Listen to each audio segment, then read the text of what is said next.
Hoje eu quero deixar uma palavra para você, que é uma palavra que eu gosto muito e que fala muito ao meu coração. E eu quero que ela edifique a sua vida. Que se encontra no livro de 2 Crônicas, capítulo de número 20, no versículo de número 15, que diz assim: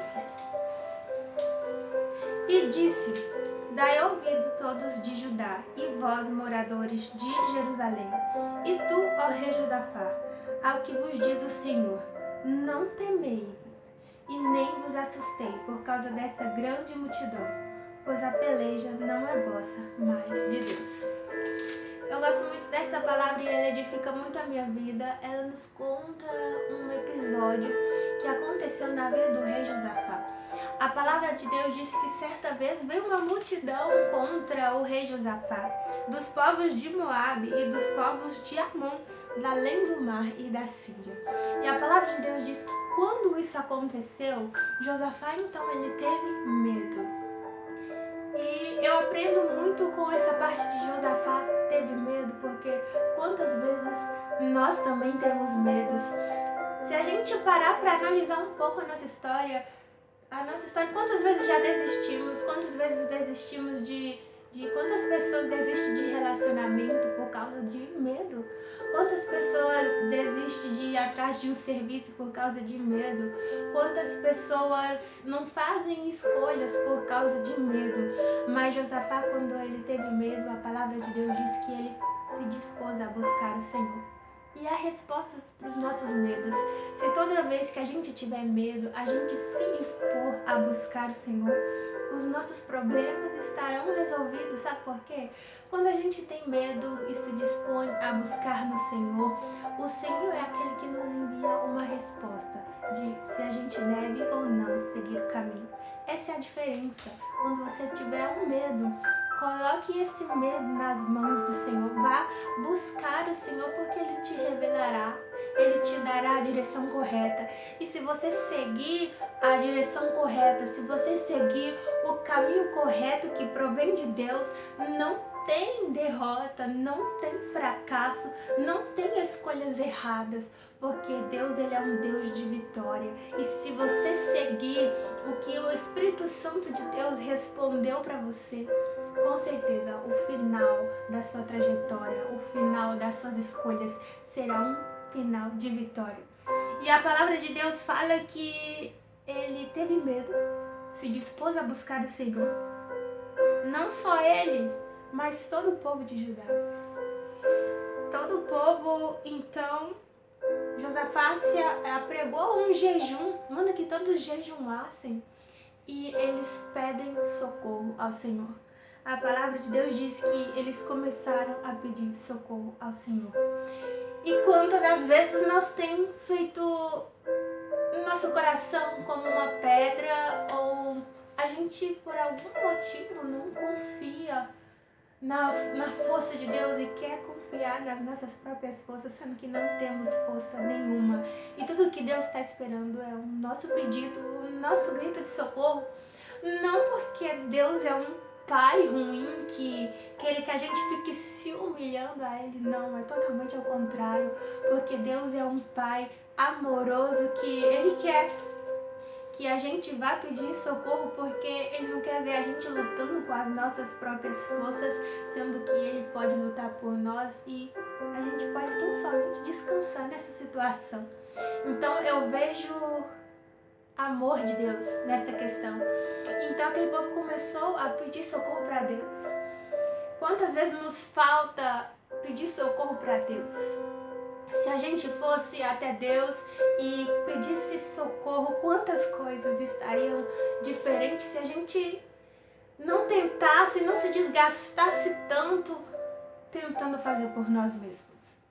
Então Josafá ele coloca-se de pé diante daquela congregação, daquela multidão que havia de Judá, e ele começa a lembrar da fidelidade de Deus. E ele usa as palavras e as promessas de Deus, ele usa da aliança que Deus fez com Abraão, porque quando Deus promete, eu costumo dizer que vai muito além de uma promessa, é um decreto. Então, quando você estiver numa situação difícil, comece a lembrar das promessas que Deus deixou, comece a lembrar dos versículos que Deus deixou na sua palavra, onde Ele diz: clama a mim, responder-te-ei, anunciar-te-ei coisas grandes que não sabe. Deus diz que se a gente clamar, Ele viria. Então, a gente pode usar dessa palavra, disso, as nossas promessas, porque Deus não é um Deus que não quebra promessas e que não esquece jamais o que Ele fala. E Deus, como é um Deus fiel, logo que aquele povo começou a clamar, aquele povo começou a jejuar, buscando por socorro de Deus. Deus é um Deus que não abandona. Deus é um Deus que não nos deixa só. E logo veio o Espírito do Senhor sobre a vida de um homem que se chamava Jazias. E quando o Espírito de Deus tomou a boca daquele homem, diz exatamente essas palavras, a qual nós lemos: não temais, e nem vos assustei por causa da grande multidão, pois a peleja não é vossa, senão a de Deus. A partir do momento que aquele povo decidiu confiar e entregar, a peleja não era mais deles, mas a peleja era de Deus. É isso que acontece quando confiamos e entregamos. Não é mais com as nossas próprias forças, não é mais com os nossos métodos, mas é com o braço forte de Deus.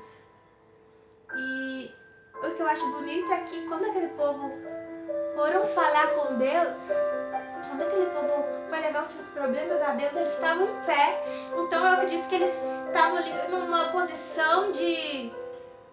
Eles tomaram uma posição, estavam falando com Deus, mas quando Deus falou com aquele povo, toda aquela multidão se prostrou e começou a adorar a Deus. Porque quando a gente confia em Deus, é o que nos resta fazer. É adorar quando o Senhor enviar a resposta. Quando você confia, só consegue louvar, só consegue adorar ainda no meio da dificuldade, quando tem um problema, quem confia em Deus. Porque quando você confia em Deus, você consegue acreditar na soberania de Deus, no poder de Deus. E aí então você tem motivos para poder adorar. E foi isso que aconteceu com aquele povo. Então Deus mandou que aquele povo fosse até o vale e tão somente parasse, que eles não precisariam fazer mais nada. Eles só contemplariam o livramento que Deus daria a eles. Então aquele povo, no outro dia de manhã, eles então tomam posição e a palavra de Deus fala que eles vão marchando. E quando eles vão marchando, colocam os levitas para ir na frente tão somente cantando. Porque Deus mandou que eles guardassem as armas e tão somente adorassem. E a palavra de Deus fala que como aquele povo começou a cantar, então que Deus começou a mandar emboscadas contra aqueles inimigos, a tal ponto que aquele povo, um começou a lutar com o outro, Moabe contra Amon, e eles mesmos se destruíram. Eles mesmos mataram uns aos outros, e o povo de Judá e de Jerusalém não precisou fazer nada, porque o Senhor disse que seria assim. Eles tão somente parariam e veriam o livramento do Senhor. E naquele mesmo, quando ele chega no vale, que Deus mandou ir, onde se travaria a batalha, que seria o vale da derrota, que seria o vale da decepção, que seria a morte do povo de Judá por causa de uma multidão que eles não poderiam vencer, se torna o vale da bênção, pois quando eles chegaram lá não tinha mais nenhum sobrevivente, não tinha mais ninguém que fosse contra. E a palavra de Deus fala que sobraram tantas coisas, tantos despojos, tantas riquezas e tantas bênçãos daquele povo que morreu, que foi necessário que eles voltassem 3 dias para poder dar conta de pegar tudo. E eu aprendo muito com isso, que se você confiar em Deus, onde que você tem medo, onde pode ser tua decepção, é onde você vai colher bênçãos, é onde Deus vai usar aquela coisa para poder te amadurecer, é onde Deus vai fazer frutificar, é onde Deus vai tirar bênçãos, coisas que edificam para a tua vida. Esse lugar que você está passando aí, que você está temendo de enfrentar, aonde você mais vai colher bênçãos de Deus, mas tudo depende de você confiar. Confiar em Deus envolve muitas coisas, mas que talvez resume tudo isso é paz. Quando você confia em Deus, você consegue ter paz. Isso é maravilhoso, porque quantas noites de sono perdida, quantos dias sem sol devido não termos paz. O inimigo tem roubado a nossa paz, mas para você ter paz, você precisa confiar em Deus. E confiar em Deus é saber que tudo vai ficar bem, independente do que você precisar passar. Confia que Deus tem o melhor para você. E aí, quando você confia, você vê o problema e a dificuldade. E eu tô com Deus e se Deus me deu, Ele me ajuda a passar. E se Deus me deu, Ele tem algo melhor para mim no futuro. E isso te dá paz. A paz que tanto você tem procurado. O descanso que você tanto tem almejado, ele está na tua confiança em Deus. Ele está em Deus. Ninguém pode resolver os teus problemas senão Deus. E aprenda com Josafá. Quando tiver um inimigo, quando tiver algo que você não pode resolver, primeiro, no teu medo, busca a Deus. E confia em Deus. E Ele tomará a batalha por você. Ele irá à frente da guerra por você. E é isso. E você terá a paz. A paz que o mundo não pode dar. A paz que excede todo entendimento. Aquela paz que no meio do caos você tem porque ela está alicerçada na rocha que é Cristo. O Senhor tem essa paz para você. Então que nesse dia, toma posse do descanso de Deus e tão somente confia nele. Então é isso. Que a paz de Deus esteja sobre a tua vida, não só hoje, mas por todo sempre. Amém.